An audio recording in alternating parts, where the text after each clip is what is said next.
will be standing accountable और अल्लाह जलाल में होंगे। वो है दिन, the day of judgment, the most dangerous, the fearful। उस दिन से सबको डर लगना चाहिए। वैसे तो हमें नहीं लगता क्योंकि हम वर्चुअल गेम्स खेल खेल के आदी हो गए। वही मैंने बताया ना कि हमारे दिमागों में खुदा हमारे अपने इमेज के मुताबिक है और हमारे दिमागों में हेवंस और हेल का कॉन्सेप्ट हमारे अपने दिमागों के मुताबिक है। सो अस्सलाम वालेकुम उस सर। रियलिटी को, उस रियलिटी के करीब से जो होके आएगा शायद वही जान सकेगा, जो डेथ बेड से उठेगा वही कह सकता है, otherwise it's not easy. Anyways let's start जी। आज का पहला क्वेश्चन, राइट इन डिटेल लिखें क्वेश्चन। मैंने दो ना हैंड आउट भेजे थे इस्लामियात के, अगर हो सकते हैं तो अभी राइट इन डिटेल। जी अस्सलाम वालेकुम ऑनलाइन हजरात, am I loud and clear? Yes, sir. Ammar, You're loud and clear. Yes, sir. You are. Momil, Sound, sir. Vishal, Fatima, Fatima Batool, am I loud and clear? Yes, sir. Hello.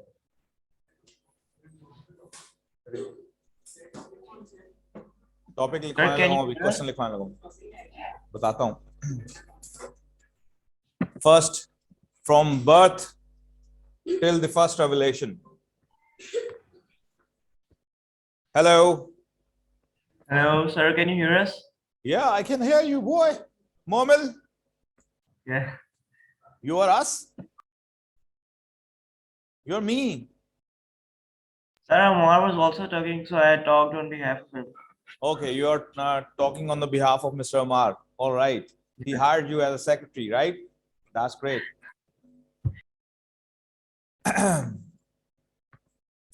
लिखें जी question. Describe in detail the events that took place from the birth of prophet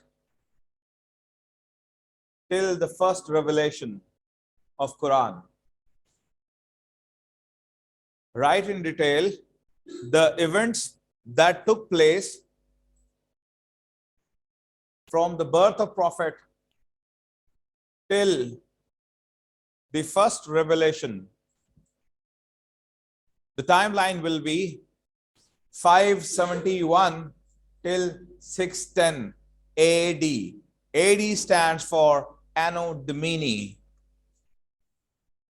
till 610.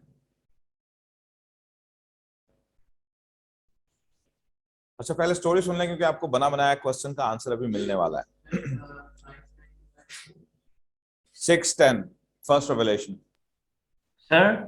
Yes sir. Sir please online students के लिए रख देगा क्योंकि मुझे पहले भी किसी कोई नहीं मिले। आपको Yes, पहले sir. मैंने You सर पे can. कहा था। आपको पहले भी कोई नहीं मिला बेटा, तुझे चस्का लग गया, तू ऑनलाइन रहता है अब, तो क्लास में नहीं आता नहीं फिर। सर। Okay okay.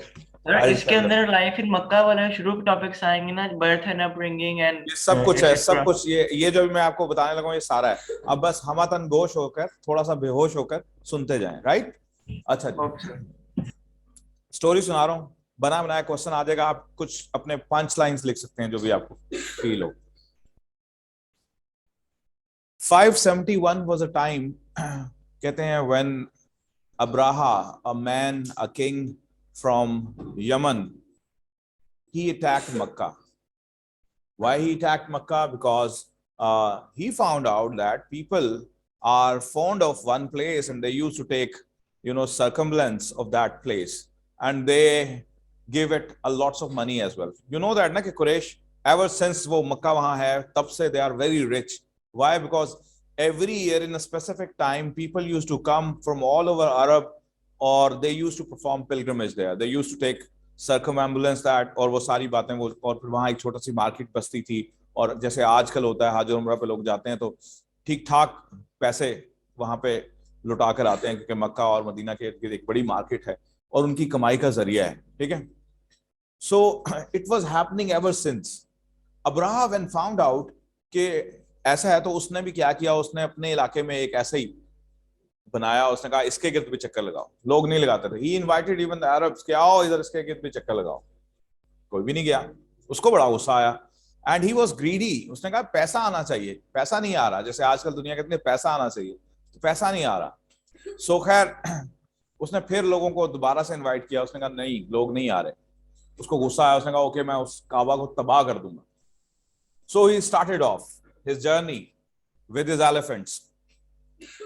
यमन का था, विद एलिफेंट्स था। अरब लोगों ने कभी एलिफेंट नहीं देखे थे। एलिफेंट के नाम तो सुने थे कि ऐसी कोई चीज है बड़ी सी होती है, लेकिन एलिफेंट इटसेल्फ एक जायगेंटिक चीज है, एक बड़ी चीज है। घोड़ा कहाँ, ऊंट कहाँ, और एलिफेंट किधर, ठीक है।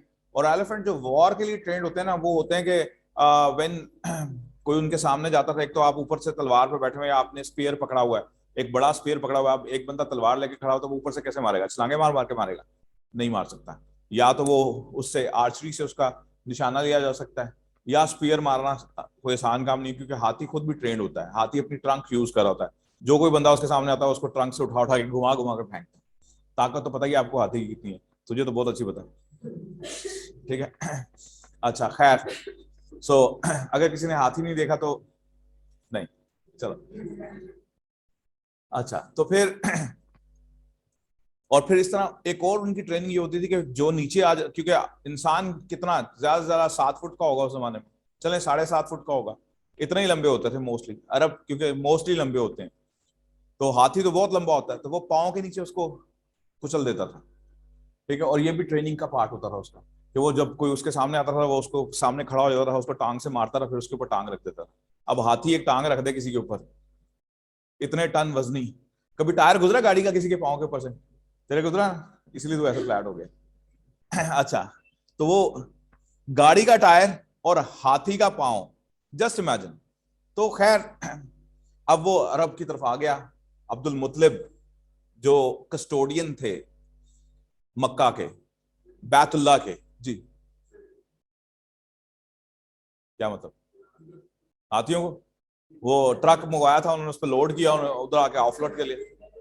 हाँ हाँ, ये सोचने की बात है, क्योंकि उस जमाने में लोग पैदल जर्नी करते थे और उनके लिए एक आम रूटीन की बात, ये ऐसे ही है जैसे आज आपको कि यार मेरी कल फ्लाइट है टू अमेरिका और आप अमेरिका पहुंच जाओ, तो it's not surprise for you, क्योंकि लोग ट्रेवल करते हैं एरोप्लेन के जरिए। अगर कोई कहेगा मैंने अमेरिका जाना है, तो वो कहेगा यार मुझे अभी पूरा साल लग जाएगा, तो आप हैरान हो पूछोगे हैं तुझे कैसे साल लग जाएगा, क्योंकि हमें पैदल जाना है। तो it will be a surprise for you. उस जमाने में ये सरप्राइज नहीं था, it was a common trend, it was a tradition, people used to travel on foot, right. So कई मंथ्स एग्जैक्टली ऐसे ही था। तो ही मार्च्ड और वो पहुंच गया, मक्का पहुंच गया। अब मक्का जब पहुंचा तो मक्का को अबू जो अब्दुल मुतलिब थे उन्होंने ऑर्डर किया कि सारे ये जो लोग हैं ना वो मक्का को वोकेट कर दें, क्योंकि मक्का के बारे में अल्लाह ने खुद प्रोटेक्शन का वादा लिया हुआ। और अब्दुल मुतलिब इस बात को जानते थे। उन्होंने आते साथ ही उसने इर्द गिर्द के हमले किए, लोगों को मारा, लोगों की चीजें चुराई। कल मैंने आपको बताया भी था कि अब्दुल मुतलिब जाकर, बहादुर तो थे अरबों के अंदर, आपको पता ना,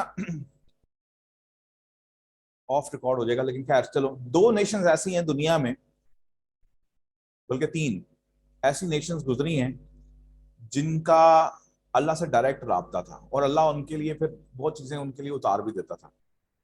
और उसके लिए कुछ शर्तें लाजमी हैं, कंडीशंस लाजमी हैं। एक कंडीशन कि they should be near to nature, close to nature हो, बहुत सिंप्लिसिटी के अंदर हो, और मौसम की वजह से बहुत रिजिड हो, बहुत सख्त मिजाज हो, करख्त। मक्का, आप में से जो कोई गया होगा मक्का के लोग आपने देखे ना कैसे हैं, करख्त, सख्त तबीयत। मुझे तो बड़ी उलझन हुई सीरियसली, ठीक है। मदीना के लोग बड़े नरम, लेकिन मक्का के लोग है अजीब बंदे। खैर, सो एक नेशन ये है, एक नेशन टर्किश थी। टर्किश भी शुरू शुरू में, अब तो वो अयाश हो गए ना, पहले शुरू शुरू में देवर वेरी करीब, आजकल वो चलता है कहाँ, अर्तुगरुल और Osman, they were very close to the nature, they were rigid, they were the people who are very simple. तो अल्लाह को ये अदाएं बड़ी पसंद है। और तीसरी नेशन अभी जो बनती जा रही है, नाम पता उसका क्या है, अफगान पठान। कोई पठान तो नहीं आप में से, पठान तो कोई नहीं ना, पुख्तून दी दो बट दे बड़ा, हाँ ख्वाजा, ख्वाजा का गवाह डड्डू, यस। अच्छा, तो ये 3 नेशन ऐसी हैं। तो अरब पहली नेशन थी ऐसी, अल्लाह ने उनको चूज किया था कुरान के लिए। तो उनके अंदर ये क्वालिटी थी कि बड़े रिजिड थे और बड़े ही ब्रेव थे, बहुत ब्रेव थे। तो अब्दुल मुतलिब, उसने देखा हाँ हाथी आए, वो चला गया। क्यों? क्योंकि उनके कैमल्स जो थे ना वो लूट लिए, तो जाके खड़े हो गए अब्राहा के सामने। हाँ तकरीबन को 70 को 40 को इतनी मिलती है। तो उन्होंने कहा जी मेरे ऊंट वापस करो। अब्राहम ने कहा तुझे पता है मैं कौन हूं और मैं क्या करने आया? उसने कहा हाँ मुझे पता है, you are here to destroy Kaaba, do it because it will be protected by God, these are mine, please leave those. उसने कहा नहीं। उसने कहा देख ले छोड़ दे। उसने कहा नहीं। उसने कहा ओके फिर मैं जा रहा हूँ, छोड़ के खुद भी चले गए। खैर वो बैतुल मुकद्दस पे आया, उसने अटैक करने बैतुल्लाह पे आया, उसने अटैक करने की कोशिश की, तो अल्लाह ने वो अबाबील भेज दी और वो सारा सूरह फील में बयान कर दिया गया कि क्या हुआ। So this was the first event. इसी साल के एंड में Abdullah, the youngest son of Abdul मुत्तलिब, who was very handsome, very good trader, he was in Syria just, और उनकी शादी हुई थी आमिना, आमिना फ्रॉम यसरब, जिसका नाम मदीना बाद में हुआ, ठीक है, उनके साथ शादी हुई थी। एंड नबी की पैदाइश में 2 months रहते थे when Abdullah was in Syria, ठीक है। इसकी भी एक डिटेल है, वो बाद में आपको कभी फारिग वक्त में बताऊंगा। तो वो हुआ ये कि अब्दुल्ला की सडन डेथ हो जाती है और वहीं उनको दफन कर दिया जाता है। 2 महीने बाद एक बच्चा पैदा होता है जिसका नाम मोहम्मद। और उस दिन भी जब वो कहते हैं जब वो पैदा हुए तो उस दिन बहुत सारे मिरेकल हुए, बहुत सारे मिरेकल हुए। ईरान के अंदर हजारों साल से आग, देवर द ज़ोरास्ट्रियंस, ज़ोरास्ट्रियंस कहते हैं आग की पूजा करने वाले, the one who worship fire. तो हजारों साल से आग जलती थी वहां पे ईरान में और वो उसको वर्शिप करते थे। वो अचानक बुझ गई, खाना काबा के अंदर पड़े हुए सारे बुत गिर गए, ठीक है। और इस तरह के बहुत सारे वाकयात आते हैं, एक लंबी डिटेल है जिनमें अभी मैं नहीं जा सकता, मेरे पास लिमिटेशन है। तो खैर आप पैदा हुए और पैदा होते साथ ही according to the tradition of the Arab आपको एक दाई हलीमा के हवाले कर दिया गया। बनु साद से थी। Banu Saad were the people who were very well versed in the language. उनकी जो अरबिक लैंग्वेज की ग्रिप थी और उनका जो अरबिक एक्सेंट था, that was pure Arab. And Prophet sallallahu alaihi wasallam used to brag sometimes that I belong to Banu Saad, मैंने वहां से ट्रेनिंग ली है और वो बेस्ट ऑफ द अरब्स हैं, इसलिए मैंने वहां से जस्टिस सीखे। And Arabs they had this tradition कि वो बच्चे को जब कस्टडी में देते थे तो ऐसे लोगों की कस्टडी में देते थे जिनका जो बहुत वो हो एटिकेट वाले हों। जैसे जैपनीज सुना है ना आपने, जैपनीज वो बड़े एटिकेट, उनका आधा घंटा तो वो एटिकेट ही नहीं खत्म होते। कभी सुना है, देखा है कभी फिल्मों में देखा है, ठीक है। तो उनके तो एटिकेट ही नहीं खत्म होते, वो झुकेंगे बैठेंगे, मतलब अजीब ही उनके बहुत ही एटिकेट्स वाले हैं। तो अरब के भी कोई पिक्यूलियर एटिकेट्स थे, वो एटिकेट सिखाने के लिए बनु साद के हवाले कर दिया। Halima Sadia was the name of that nurse जिन्होंने उनको पालना था। ऑल ऑफ अ सडन सारी उनकी भी ब्लेसिंग ऑफ द प्रॉफिट की वजह से उनकी सारी बकरियों के दूध भर गए, उनके घर में रिचनेस शुरू हो गई और बहुत सारी ब्लेसिंग उनके घर में आना शुरू हो गई। आप वहां पे तकरीबन 6 साल रहे। इसी दौरान में जब आप हलीमा सादिया उनको लेकर जा रही थी वापस 5 साल की उम्र में माँ से मिलवाने, और माँ के साथ मिलवाया तो फिर माँ ने वापस भेज दिया कि नहीं अभी आप इनके साथ ही रहे, और वापस आ गए हलीमा सादिया के साथ रहे। और फिर 6 साल की उम्र के से थोड़ा सा पहले कहते हैं कि आपको माँ के हवाले कर दिया गया। हज़रत आमना आपको लेकर फादर की कब्र पे गई और उसके बाद यसरब गई मदीना। वापसी पे कोई ऐसी कंटेजियस डिजीज थी जो उस जमाने में थी, तो उसकी वजह से वो भी बीमार हो गई और उनकी डेथ हो गई। और डेथ होने के बाद अब आप अकेले रह गए। You were given in the custody of हजरत अबू तालिब। अबू तालिब के हजरत अब्दुल मुत्तलिब कौन थे? अबू तालिब कौन थे और अब्दुल मुत्तलिब कौन थे? नहीं मैं तो उससे नहीं पूछा, अबू तालिब कौन थे और अब्दुल मुत्तलिब कौन थे? अबू तालिब चचा थे, तो अब्दुल मुत्तलिब दादा, उनके हवाले कर दिया गया। फॉर 2 years वो वहां रहे, लेकिन अब्दुल मुत्तलिब वॉज वेरी ओल्ड, बहुत ओल्ड हो चुके हुए थे, और 2 साल के अंदर अंदर उनकी भी डेथ हो गई। उसके बाद you were given in the custody of his uncle Abu Talib. Abu Talib was a poor man और वो अपने बेटों के साथ रहते थे, लेकिन उन्होंने इनकी तरबियत इनकी परवरिश में कोई कमी नहीं छोड़ी और आपको उसी तरह रखा। और आप 12 साल के हो गए उधर ही, और 12 साल की उम्र में आपने वहां पर एक जो जंग थी उसमें भी हिस्सा लिया। कौन सी जंग थी? कौन सी वॉर थी? अबुल फजर, हल्फुल फजार। फजार किसके बीच में थी? बनु कैस और कुरैश के बीच में एक लड़ाई हुई। इस लड़ाई में, क्योंकि प्रॉफिट्स के बारे में कोई भी प्रॉफिट हो वो सारे इनोसेंट होते हैं, ठीक है। और ये जो प्रॉफिट थे, प्रॉफिट ने किसी को मारा नहीं, but he used to help his uncles by picking up the arrows. जो आर्चरी से चलते हैं ना एरोज, तो क्योंकि उस जमाने में एरोज बनाना भी एक आर्ट था और काम था, टीडियस टास्क होता था। तो जो दुश्मन के एरोज आ रहे होते थे वो उठाते थे और अपने चचा को जाकर देते थे। तो ये आपने काम किया।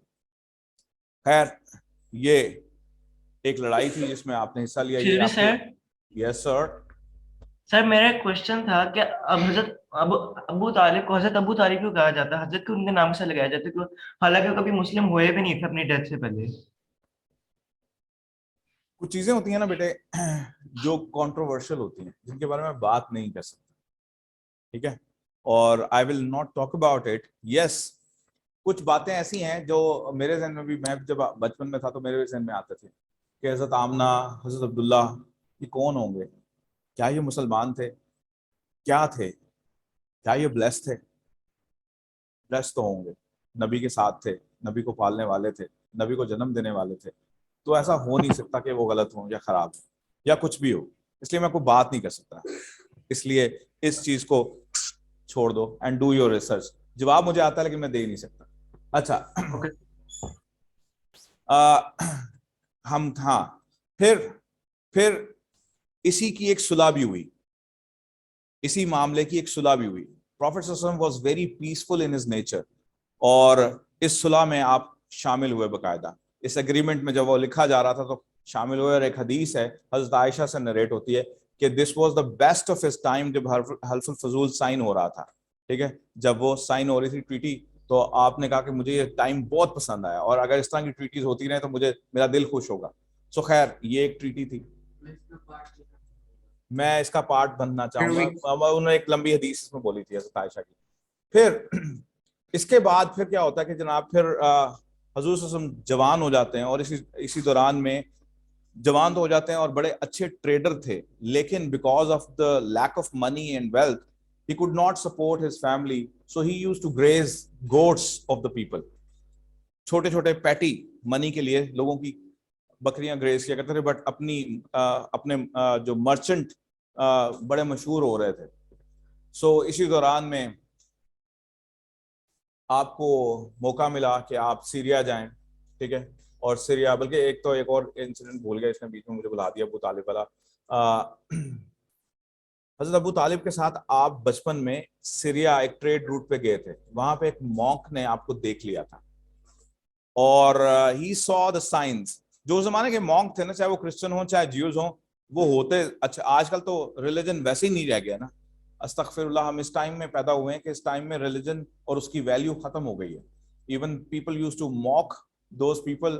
यहाँ तो हमारे यहाँ अभी कम, लेकिन शायद बढ़ रहा है ये भी, बट वेस्ट में बहुत ज्यादा है। अगर कोई चर्च जाता हो ना, तो उसके बारे में उसको तो बकायदा वो टॉन्ट करते हैं, oh he is a church goer, you know that he is church goer, ठीक है, कि वो चर्च जाता है, यानी कि वो नेक है, ठीक है। तो वो उसके लिए एक टॉन्ट होता है।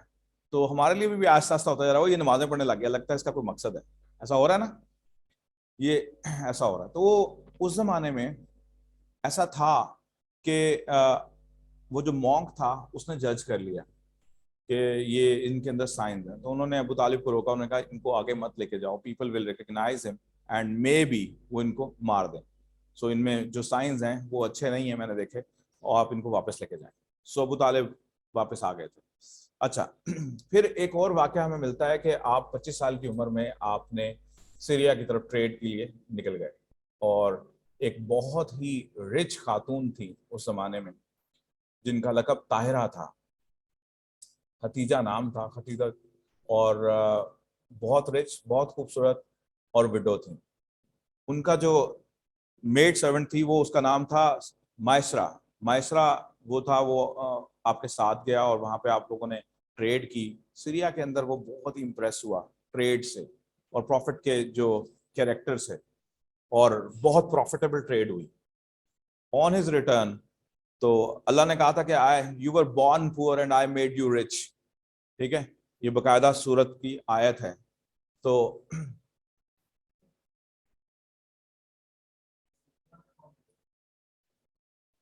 क्या मतलब, रिलीजन कौन सा था? वहां पे सारे मोस्टली पैगन्स थे या क्रिश्चियंस थे? Pagans are the ones who are non believers, ठीक है, या आइडल वर्शिपर्स। नहीं नहीं नहीं, एथियस्ट आज की पैदावार है।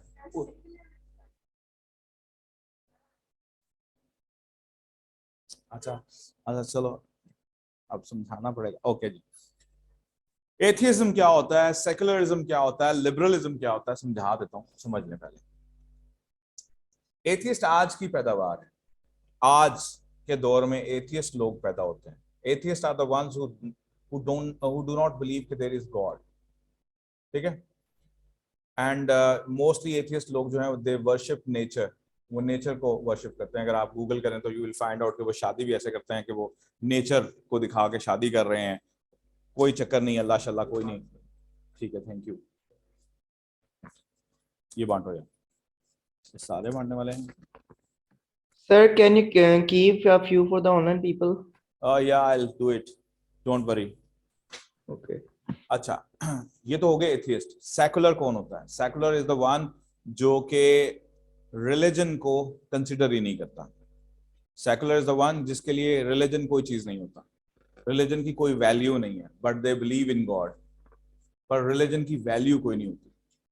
And liberals are the one जो कोई भी वर्ल्डली डिसीजंस लेते हुए मजहब को सामने नहीं रखते। जैसे हम मुसलमान है ना, हमें आदत है, we are actually channelised in a way that whatever we take decision in our life, we look it with the spectacle of religion. हम हर चीज को स्पेक्टिकल ऑफ रिलीजन से देखते हैं। Liberal is the person who never see anything with the spectacle of religion. बात समझ आई? तो वो रिलीजन से नहीं देखे। और सेकुलर होता है, मतलब इंडिया सेकुलर कंट्री है, लेकिन क्या सेकुलर है? नहीं है, ठीक है। हालांकि मजहब को वो तो सबसे ज्यादा स्टूपिड लोग हैं, ठीक है, गांव खोला। एनीवेज, अच्छा कहाँ था मैं, वापस चलते हैं। हाँ, फिर मैसरा ने बताया, खतीजा इंप्रेस हुई एंड अरब के सोसाइटी में रिकग्नाइज क्यों किया? मॉन्क ने पहचान तो लिया था, तो आपको वापस भेज दिया ना। आप सिटी के अंदर उस वक्त क्यों नहीं किया? ये अब गॉड नोज का कैसे क्या हुआ, किस तरह हुआ, लेकिन यस, स्टोरी इतनी पता लगती है कि आप गए, आपने वहां पे बहुत प्रॉफिट, वो कहते हैं कि आपने जो खराब चीज थी ना, फॉल्टी चीज थी ना, वो उठा के पीछे रख देते थे, और अच्छी चीज जो थी वो आगे रखते थे। मैसरा रखता था खराब चीज को आगे, और फॉल्टी चीज को खराब चीज को आगे रखता था, और जो अच्छी चीज होती थी उसको पीछे रखता था, ताकि खराब चीज पहले बिके। आप खराब चीज पहले रखते थे और खराब चीज पीछे रखते थे, और अच्छी चीज आगे रखते थे, और बकायदा बताते थे, कहते थे कि इसमें फॉल्ट है, इसमें भी फॉल्ट है। तो जो लेके जाता था फिर वो आके कहता था हाँ हाँ, ये आप इसी से लेनी है, इसी बंदे से चीज लेनी है, क्योंकि ये बंदा ठीक है, ठीक है। तो वो प्रॉफिट बहुत हुआ। तो आपने ये सारी बात जो आपकी ट्रूथफुलनेस की थी, ऑनेस्टी की थी, डेडिकेशन की थी, ये सारी बातें आपने जाके खतीजा को बताई। Khadija was a lone lady and she was looking for a man, ठीक है। अरब के माशरे में, अरब की सोसाइटी को हमें समझने के लिए ये भी समझना पड़ेगा, वहां का डायनेमिक इस तरह का था कि वहां जो औरत होती थी उसको एक मेल जरूर चाहिए होता था, ताकि उसका नाम उसके साथ अटैच हो। तो हजरत खतीजा, उन्होंने पैगाम भेजा, प्रपोज किया। आप जिस तरह के आजकल मशरकी लड़के हैं उस तरह ही आप भी थे। आपने कहा मेरे चाचा से पूछो। अबू तालिब ने कहा आई हैव नो ऑब्जेक्शन बेटे। तो देन दे मैरिड, ठीक है जी। और यूं शादी हो गई। शादी होने के बाद एक और बड़ा इवेंट हुआ। 35 साल की उम्र में, 35 ईयर्स की एज में, खाना काबा में बहुत बारिशें हुई। आपको पता है आजकल भी बारिशें जब होती हैं तो खाना काबा क्योंकि नीचे है, आप ऊपर से नीचे उतरते हैं, तो उस जमाने में भी खाना काबा काफी नीचे हुआ था। तो बारिशें हुई, तो बारिशों की वजह से सारी बिल्डिंग गिर गई, तो उसकी रिकंस्ट्रक्शन हुई, दोबारा से रिकंस्ट्रक्शन हुई। तो जितने भी कुरैश के सरदार थे, चीफ्स थे, उन्होंने कंस्ट्रक्शन करना शुरू की, जोरों शोर से करना शुरू की, क्योंकि रिलीजन एक ऐसी चीज है जिसको लेकर हम इंसान बड़े ही वो उतावले होते हैं। पता ना, मस्जिद की तामीर के लिए भी हम चंदा बेशुमार देते हैं, इंसान की मदद के लिए कम, लेकिन मस्जिद की तामीर के लिए चंदा बेशुमार, 1000 बार, ठीक है। सो ऐसे ही हुआ, लोगों ने उसको बिल्ड किया। अब जो ब्लैक स्टोन है उसकी इरेक्शन का टाइम आया और मसला खड़ा हो गया। अब सारे सरदार कह रहे थे कि मैं रखूंगा, ये मैं रखूंगा, ये मैं रखूंगा। उस कमेटी में एक डिसीजन ये हुआ कि the one who will enter the Kaaba first in the morning he will be the जज अमंग अस। सबने डिसाइड किया, okay done. And with the will of Allah, it so happened that the Prophet sallallahu alaihi wasallam was the first person जो enter हुए उस दिन काबा के अंदर। अब वो एंटर हुए तो अब सारे चीफ्स जो थे वो अपनी जुबान के पक्के थे। उन्होंने कहा जी ठीक है जी, डिसाइड करें। उन्होंने कहा ओके ब्रिंग वन शीट, एक शीट लाएं। उसमें खुद उठा के वो पत्थर रखा एंड सब सरदारों को कहा इसको पकड़ो। उन्होंने पकड़ लिया and then this black stone was mounted there with the hands of the prophet and all the chiefs. जी हतीम कैसे बना, हतीम के बारे में अभी ना पूछ, मेरा क्वेश्चन खत्म कर लेंगे, बताऊंगा डिटेल में, इसकी भी बताऊंगा। काबा की बेसिकली काबा का ही वो खाना काबा का एरिया था, लेकिन गिर गया था तो बाद में उसको छोड़ दिया। और हतीम उस जगह को इसलिए जानबूझ के छोड़ा क्योंकि कुरैश जो थे ना, they used to gain the superiority. खाना काबा अभी भी ऊंचा है, देखा ना सीढ़ियां चढ़ा। कुरैश ने उस जमाने में भी खाना काबा जो था वो ऊंचा रखा होता था, उसकी सीढ़ी अपने पास रखी होती थी। तो उस जमाने जैसे आजकल प्राइम मिनिस्टर जाता है इमरान खान, तो उसके लिए वो दरवाजा खोल देते हैं, ही एंटर्स इन, या कोई बड़ी कोई पर्सनालिटी आती है तो उसके लिए दरवाजा खोलते हैं, ठीक है, अदरवाइज नहीं खोलते। अदरवाइज आप हतीम में पढ़ें नमाज और आप फील करेंगे आपने खाना काबा के अंदर पढ़ी है। तो उन्होंने जानबूझ के वो जगह खाली छोड़ दी थी ताकि एवरी बंदा जो है, नॉर्मल बंदा, वो अंदर ना जाए। अगर किसी का शौक है अंदर पढ़ने का तो वो इस हिस्से में पढ़े, इसको हतीम बोलते थे, ठीक है। और इस तरह सीढ़ी रखी होती थी, वो अपनी मर्जी से जिसको चाहते थे उसको अंदर लेकर जाते थे और अपनी मर्जी से उसको लेकर जाते थे, वरना कोई नहीं जा सकता था, ऊंची जगह थी, ठीक है। बात समझ आ गई? ओके। सर कोई पेमेंट करके या फिर वहां पे कोई इस तरह की सोर्स ऑफ सारी बात है, इनकम से नहीं पेमेंट रखते थे? मैथडोलॉजी तो थी ना, वो तो थी, वो तो सब कुछ था ही था, वो पैसे से देने वाला मामला तो था।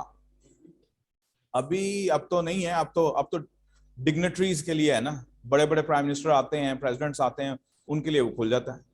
आम बंदे तुम जाके कौन जरा खोले मगे यल्ला। अच्छा खैर, तो फिर जी फिर क्या हुआ जी, अब यहां से एक और टर्निंग पॉइंट आता है। इसके बाद जब आप 40 इयर्स के होते हैं तो 40 इयर्स की एज को कहते हैं कि this is the age when people जो होते हैं ना, जरा ज्यादा मेच्योरिटी की तरफ आ जाते हैं। ये 40 साल की उम्र एक ऐसी अल्लाह ने रखी हुई है कि इसमें इंसान का जो हार्मोनल इम्बैलेंस होता है वो भी सेटल डाउन हो जाता है, उसकी एनर्जीज भी जो होती हैं वो प्रॉपर आ जाती हैं और उसको सोचने समझने की सलाहियतें जरा बढ़ जाती हैं। दिस 40 इयर्स में इंसान कहते हैं अच्छा रैशनल सोचना शुरू कर देता है। 40 इयर्स की एज, शेख सादी 40 साल की उम्र में पढ़ना शुरू हुए, 50 साल की उम्र में डेथ हो गई। आज हम शेख सादी की कोट्स पढ़ते हैं, ठीक है, विच मीन्स ये 40 साल की उम्र में कुछ लोचा जरूर है कुछ। हाँ हाँ क्या,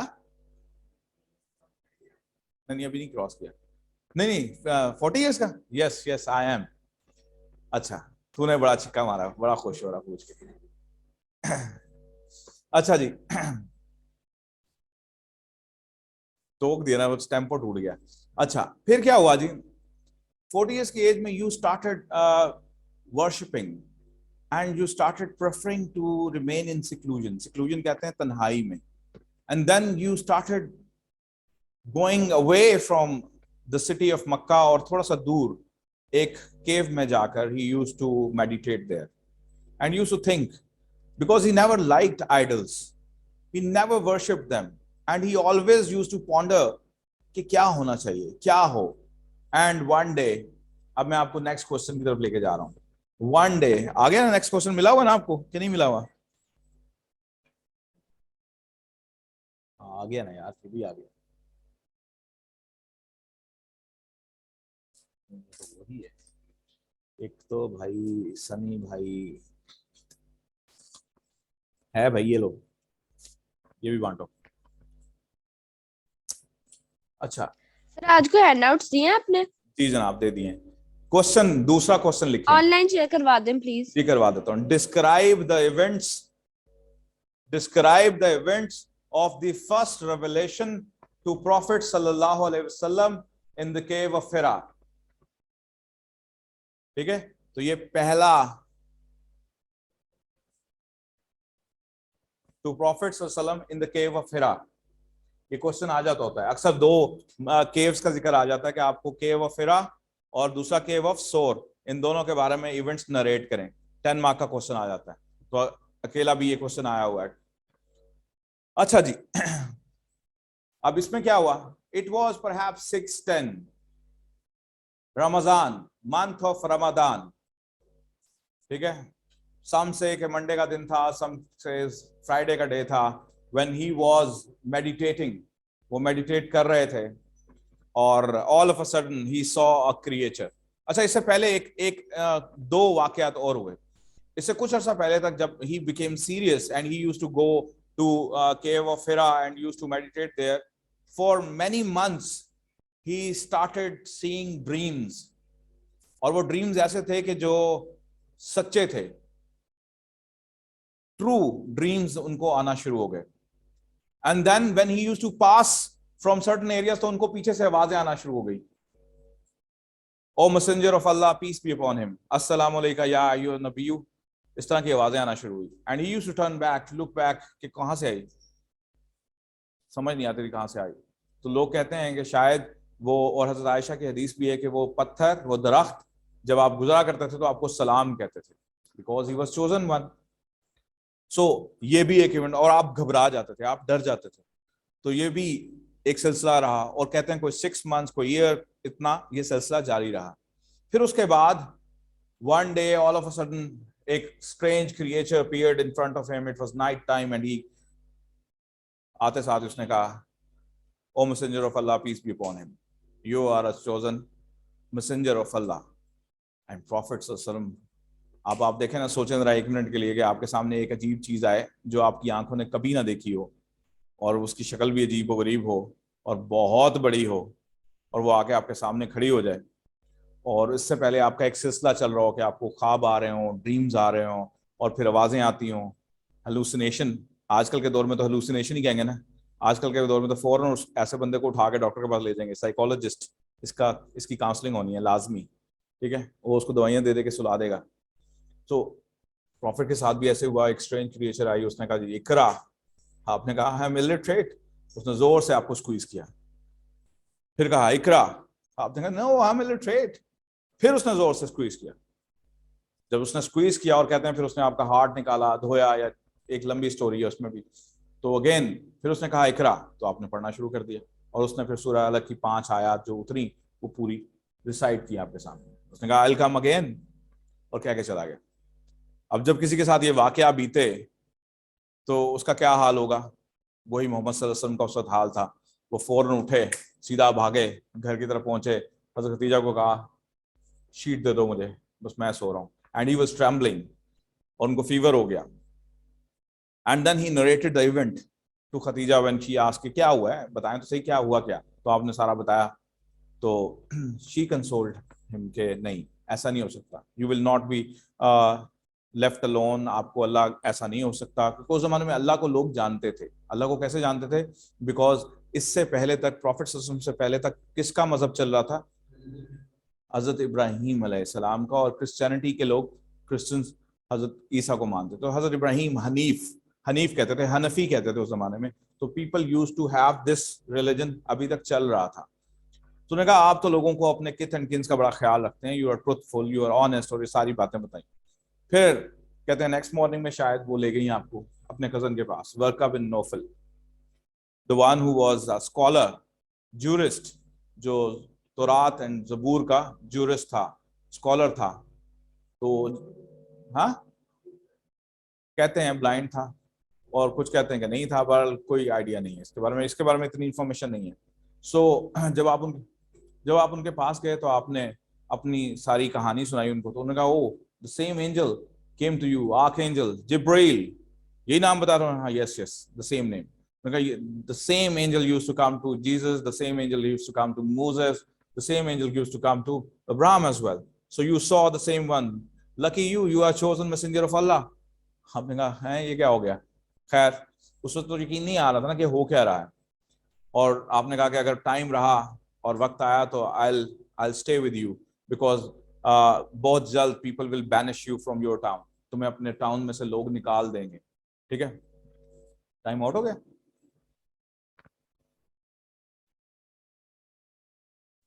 सर 5 मिनट रहते हैं अभी। और हाँ। 5 मिनट रहते हैं। हाँ हाँ बिल्कुल ठीक है। तो यूं ये पूरा जो रेवलेशन का स्टार्ट अप है ये शुरू हो जाता है और उसके बाद फिर फ्रीक्वेंसी थोड़ी सी बढ़ती है, फ्रीक्वेंसी बढ़ जाती है and the angel started coming again and again. वो आता है और आपको बताता है और फिर एक स्टोरी है लंबी, ठीक है। यूं ये फर्स्ट रेवलेशन केव ऑफ हिरा तक का क्वेश्चन 10 मार्क का आता है जो आपको अभी मिल चुका हुआ है। सबको मिल गया हुआ है ना?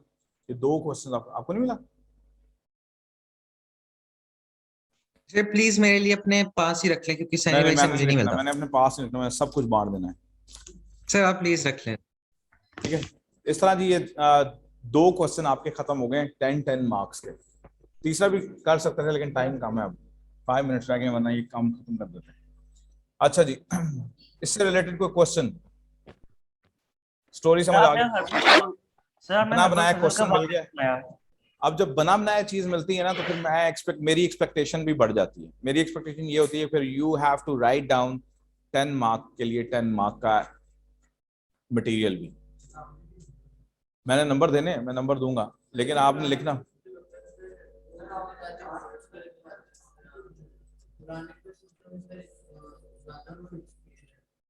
जानबूझ के सर ज्यादा प्लीज ये वर्ड ऑनलाइन सेंड करवा दें। करवा देता हूँ बेटे, करवा देता हूँ अभी। एक्सक्यूज मी सर, आप हमें अभी बता दें कि फ्राइडे के टेस्ट में क्या आ रहा है।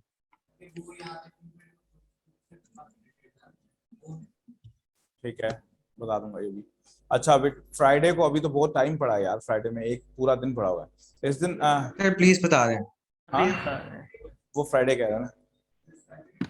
हाँ सैटरडे, सॉरी सैटरडे। सैटरडे को Yeah. टेस्ट है और टेस्ट में आपका टॉपिक आ रहे हैं कुरानिक वर्सेस आ रही हैं सारी। और कल हम जी सारी क्यों आखिरी 5 अब पूरी पूरी की पूरी 15 कोई बात नहीं अब इकट्ठी। बस और ये 2 क्वेश्चन और कल हम पढ़ेंगे हदीस, तो हदीस कल हम खत्म कर देंगे। हदीस 15 सर ठीक है, फिर सिर्फ कुरानिक पैसेजेस और ये कर लें, 20 पढ़ हदीस लिए अगले थे कि वीक नहीं? कर लेगा। अभी 15 पढ़े हैं ना, 5 रहते हैं अभी, नहीं पढ़े? और सर हिस्ट्री और ज्योग्राफी का भी बता दें। हाँ हिस्ट्री और ज्योग्राफी का भी बता दें। पूछिए अभी ना पूछ। सर शुरू तो हो गई है। सारी रात रोते रहे, सुबह पता लगा मरा ही कोई नहीं। मैंने अभी बताया टाइम कितना होगा 10 मार्क क्वेश्चन के लिए कितना टाइम होना चाहिए 16 मिनट, ठीक है। तो इसी चीज को हिसाब लगा लो, अगर मैंने 10 मार्क के 2 क्वेश्चन दिए तो 32 मिनट्स, और अगर हाँ नहीं 16 कैम्ब्रिज में आपको टाइम 17 आपके लिए रिक्वायर है, लेकिन मेरे लिए यहाँ टेस्ट में 16 मिनट है, 1 मिनट कम ही रखूंगा। सर हम लोग अपने फोन पे टाइमर लगा के कर सकते हैं टेस्ट में। जी टेस्ट में अपने फोन पे टाइमर लगा के कर लें। टेस्ट पे फोन में टाइमर लगा के जैसे मर्जी करो यार, करो जरूर बस। लेकिन हमें कोई रोकेगा नहीं पे, ठीक है। एक इसको चपट लगाएं जरा यार इसको, अभी मैंने बताया यार टेस्ट में क्या है। एनीवेज अल्लाह हाफिज Amar and the rest, Allah हाफिज। अल्लाह हाफिज सर। अल्लाह हाफिज। आराम तुम आज आए नहीं बेटे फेस टू फेस?